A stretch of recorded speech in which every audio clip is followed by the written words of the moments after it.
여러분 안녕하십니까? 포항 MBC 뉴스입니다.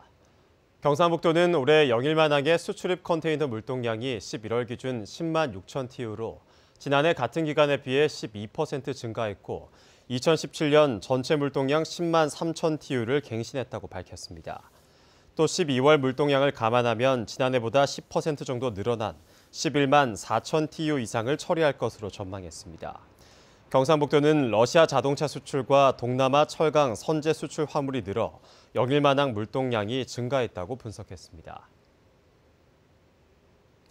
포항시는 최근 시장과 병원에서 화재가 잇따라 발생하자 유관기관과 함께 시설 점검에 나서기로 했습니다. 이강덕 포항시장은 남북부 소방서와 경찰서 등 유관기관장들과 조참 포럼을 갖고 다중 이용시설에 대해 특별 안전점검을 실시하자고 제안했습니다. 이들 기관들은 전통시장과 영화관, 대형 매장 등의 다중복합시설과 화재 취약시설에 대해 1월 말까지 실효성 있는 맞춤형 안전점검을 실시하기로 했습니다.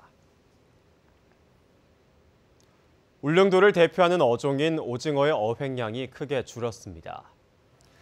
울릉군과 울릉수협에 따르면 올해 오징어 어획량은 451톤으로 지난해 같은 기간에 비해 41% 줄었고 15년 전인 지난 2003년 7,300톤에 비해 10분의 1도 안 되는 수준까지 떨어졌습니다. 울릉군과 수협은 북한 수역에서 중국 어선의 불법 조업과 체납기 어선과 대형 트롤 어선의 불법 공조 조업, 기후변화와 개체수 감소 등으로 어획량이 급감하고 있다고 분석했습니다. 한국해양교통안전공단법 제정안이 최근 국회 본회의를 통과해 해당 기관 설립이 확정됐습니다. 해수부는 그동안 도로와 철도, 항공교통 분야는 1981년 한국교통안전공단 설립으로 사고를 크게 줄이는 성과를 거뒀지만 해양 분야는 전담기관이 없어 어려움이 있었다고 설립 취지를 설명했습니다.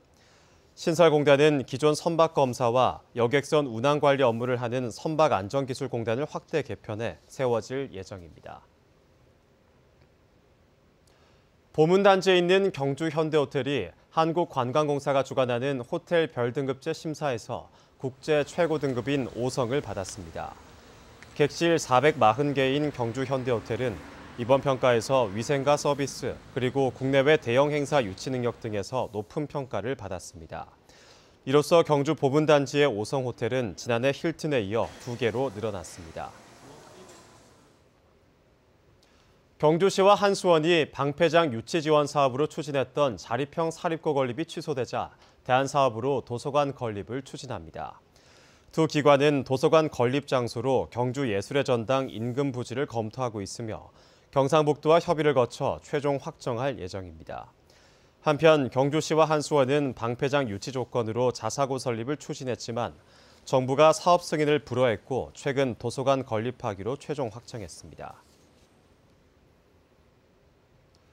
포항시가 부산지방국토관리청이 관할하는 30개 지방자치단체 가운데 2018년 국가하천 유지보수 사업평가에서 최우수 지자체에 선정됐습니다. 포항시는 수변공원 관리단을 운영하고 시비를 투입해 쾌적한 수변공간을 조성한 점이 좋은 평가를 받은 것으로 분석했습니다. 포항시는 인센티브로 2억 원을 추가로 지원받습니다. 이상으로 포항 MBC 뉴스를 마치겠습니다. 여러분 고맙습니다.